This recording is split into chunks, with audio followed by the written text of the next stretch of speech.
Welcome to the Talking Archive. My name is Josh Jacobs, and it's an honor to be talking with an author of two books. He's probably got even more than that, but one is Images of America Bay Area Radio. The other is Images of America Seattle Radio. He's the proprietor of the website theradiohistorian.org. John F Schneider, thanks for coming onto the Talking Archive. Well, thank you for inviting me, Josh. Well, tell us about your background and what inspired you to write about radio. Well, my entire career was in radio, starting when I was in high school in Michigan and worked part-time at the local radio station doing on-the-air nights and weekends when there were live DJs and people hired high school kids to save money over more experienced talent, and so that got me into radio. I moved to the San Francisco area, went to college at San Francisco State University, and did some work in radio stations in that area at the time, smaller radio stations mostly. And in college, in the broadcast communication arts department, I came across an article about San Francisco radio in the 1920s, and it was full of call letters that I'd never heard of, and that just got my curiosity up about, what was going on back then, especially in the beginning years of radio, the 1920s and the 1930s, and that led me to a special investigation, self-motivated project for credit at the university, and I wrote a thesis about San Francisco radio history. In the process, going out and interviewing dozens of active and retired radio broadcasters, some going back to their involvement in the 1920s when radio was just starting, and met a lot of fascinating people. I wish I'd had tape recorder to tape that, because only a few of those interviews that I managed to get on tape. But I fortunately had the time to talk to a lot of broadcasters and get their stories, and they're not with us anymore. There wasn't much interest in radio history at that time, which was kind of a surprise. Nobody knew much about what had gone on in the past. That has changed as radio has become much more of a nostalgia interest. So I guess I was an early adopter in that era. Anyway, out of college, I continued my interest in it. After working in a few more radio stations in California, I moved over to the broadcast equipment manufacturing and sales business, and that's what I continued my career in from the mid-'70s until I retired 8 years ago. Wow. Now, tell us about some of the radio stations you worked at in your college years. What was the format of those stations, and how much free reign or free form were you given as a radio personality? Well, in the high school small radio station I worked at was WAGN in Michigan, and basically there was no format other than music types for the hour, and we were free to pick and play our music and pretty much do our own thing. When I moved to California, I worked part-time at a number of stations. KDFM in Walnut Creek was a beautiful music FM station, and so we were given just a generalized format, but there was a whole cabinet full of LPs, and just pick something that fit the format and feel free to play it. And a lot of times it was just, oh my gosh, the record's over, I got to grab something quick, and threw on whatever happened to be there. So there wasn't a lot of format, and very little control over what you said during the program. We did have some specialty programs like I remember On Broadway, which was Broadway musical feature, and we would feature one Broadway musical every night, and that was basically just playing the Broadway LP and reading the liner notes off the back of the record jacket. Mm.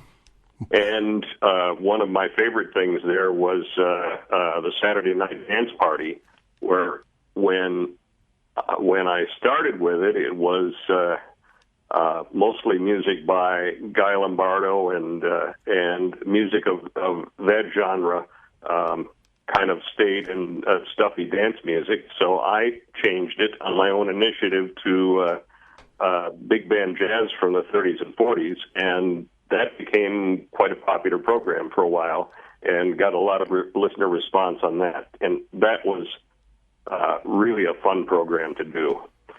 And let's see, I worked for a couple of other Bay Area stations. KFMR in Fremont was, when I started there, was a middle-of-the-road station, and then it went to country music. Was the first FM stereo country music station in the Bay Area. Mm. And that went from a completely loose format MOR to a very tightly controlled and automated programmed with country format with voice tracking. Mm. And so that was kind of the my introduction to automation, just cutting the voice tracks. I would cut the voice tracks in the evening, and then they would play the following afternoon. Now, were the carts on some sort of like a carousel type of formation to rotate the music? The carts were in what was called a 55 stack. It was an entire rack of with 55 slots in it, and it would play the carts in order from the top to the bottom. Mm. So you would load the music in on each song was on a cart in the order that it was being played, and then the voice tracks were on a reel-to-reel. Wow. Was it a Schaefer brand automation system, or what brand? That was a Gates system. Oh, okay. So and I only worked there for a few months. After college, I got my first full-time radio station job at an absolute small market. It was KVML, AM and FM in Sonora, California, and I enjoyed that job a lot. That was a 6-day-a-week job, doing news and running the board in the mornings, and got to do a little of everything. A little sales, did some sports color. Did some special remotes. It was just the typical small mom and pop, small town radio station. One of those where it's the only station in town. So when you go into town and people meet you, they say, "Oh, you work for the radio station," because it was the only station. What was the format of music for that station? It was middle-of-the-road adult music, and then for a while I did top 40 in the evenings on the FM station. I would record it in the afternoon, and then they would play the tapes back at night. So I'd go home at night and listen to myself doing a top 40 show. Wow! And with all of this was back when radio was still block format. Depending on the time of day you listened, you'd hear something different. There was a country music musician who came in and did a country music program several evenings a week. So depending on when you listened, you would get just about any kind of music. And then in the mornings, it was lots of local news, and then an hour taped religious program, The Haven of Rest, and then some automated music until noontime news program. So just a whole variety of things. That's great. And with that station, did any famous singers or musicians come into the studio, or was it mostly local musicians say, "Hey, can you play my music"? The only local musician we had was the country musician I mentioned. Mm-hmm. No, we never had anybody come in. It's just too small of a town. You're just lucky if you can get the record companies to send you records. Mm. You know, Wow. but no, it's a lot different than the big market stations. Oh, definitely. From there, I moved to Sacramento and worked for a beautiful music FM station, KEWT, which was called Cute FM. It was automated, a Shulky music format. And from there, I had a weekend part-time job at the KCRA AM in Sacramento. And while I was working during the week for Sparta, a broadcast equipment manufacturer. So then during that part of my life, I was working 7 days a week. But I really enjoyed the weekend job. And what was the format for KCRA again? Well, KCRA was an interesting station. It was the number one rated station in Sacramento at that time, and it was news blocks, mornings and afternoons, and then popular music in between. So it was half an all news station and half a music station.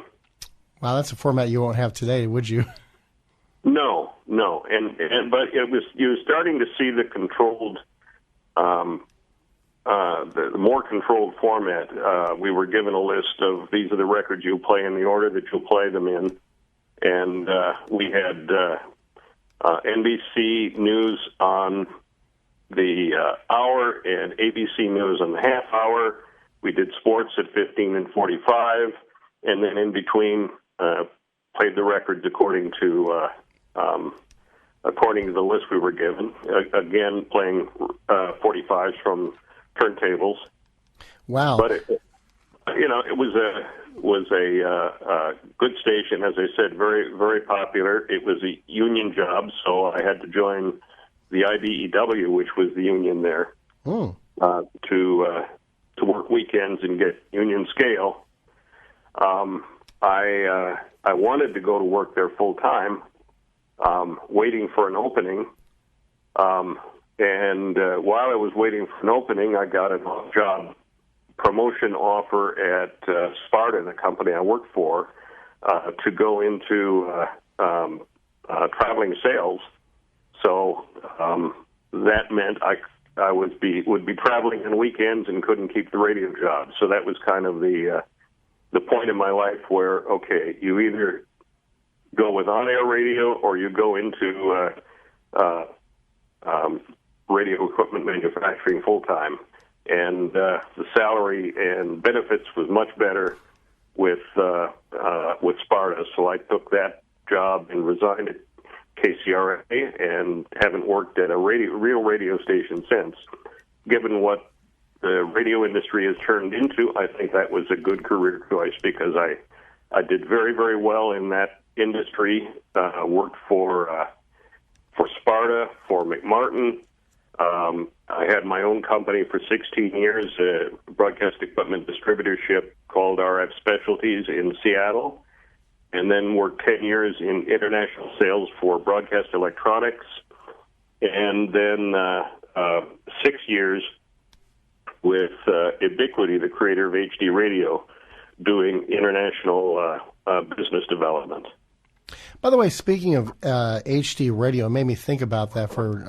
How's HD radio doing in international markets? Because locally in Southern California, at least, it seems like HD radio's kind of morphed into just being the FM signal for an AM counterpart station that's already there. And unfortunately, at least in Southern California, there's no a specialty channels within the HD 2 or 3 like there used to be. How's it internationally as far as HD radio is concerned, or as far as unique programming on the HD channels that are the sub-channels, if you will? I'm away from it for 8 years, so I guess I can't answer how it is now.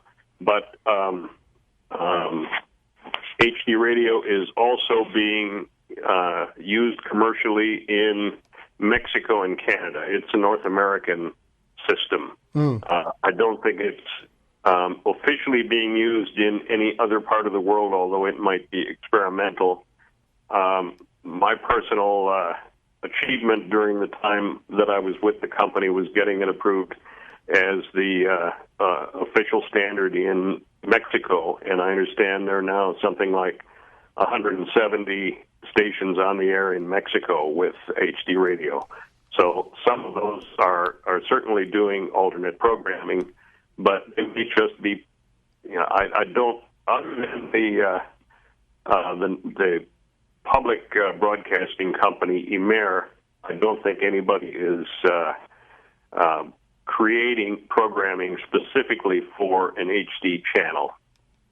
I do know that signals from one city are being piped over to another city and repeated on HD channels. So it's a way to increase the coverage of existing stations' programs. Oh, okay. Well, here in America, 50,000 watts non-directional is the limit as far as an AM signal is concerned. 64 KFI in Los Angeles is the perfect example of that. Right. So it's KNX 1070. But in Mexico, I understand it's 250,000 watts non-directional is the limit there. There is one station, XEW in Mexico City, that has a license for 250,000 watts. I visited their transmitter site once, but they were not running the full authorized power. What they're licensed for and what they're operating at may be two different things. The power bill, I think, is for a station like that is a big a disincentive to operate at full power. So they operated just enough to get the coverage they wanted, probably in the neighborhood of 100,000 watts. But when I did a lot of work also for HD radio in Brazil and visited several stations that were 100 and 250,000 watts. That was a common power in Brazil at that time. Since then, they are moving the AM stations into an expanded FM band, which is the Channel 6 analog TV frequencies, 82 to 88 megahertz. So a lot of the AMs, the superpower AMs that used to be there have signed off and have moved to the FM band. Wow. Is there technology like that happening right now in America, or is that just exclusively in Brazil? No, that's exclusively in Brazil. It's the only country that is doing that. I don't know how much success they have had in getting radio receiver manufacturers to produce radios that tune from 82 to 108. So that's certainly the disincentive to moving to that part of the band. But Brazil, after doing many years of trials of both our system, the HD radio system, and the DRM digital system, decided that they would not adopt any digital radio and instead would continue doing analog on the FM band, and instead adding that extra 6 megahertz of spectrum space. This is the Talking Archive. I'm Josh Jacobs. We're talking with John F. Schneider from theradiohistorian.org. And next time, we'll find out how he started the website, which continues to grow with more and more resources and more stories.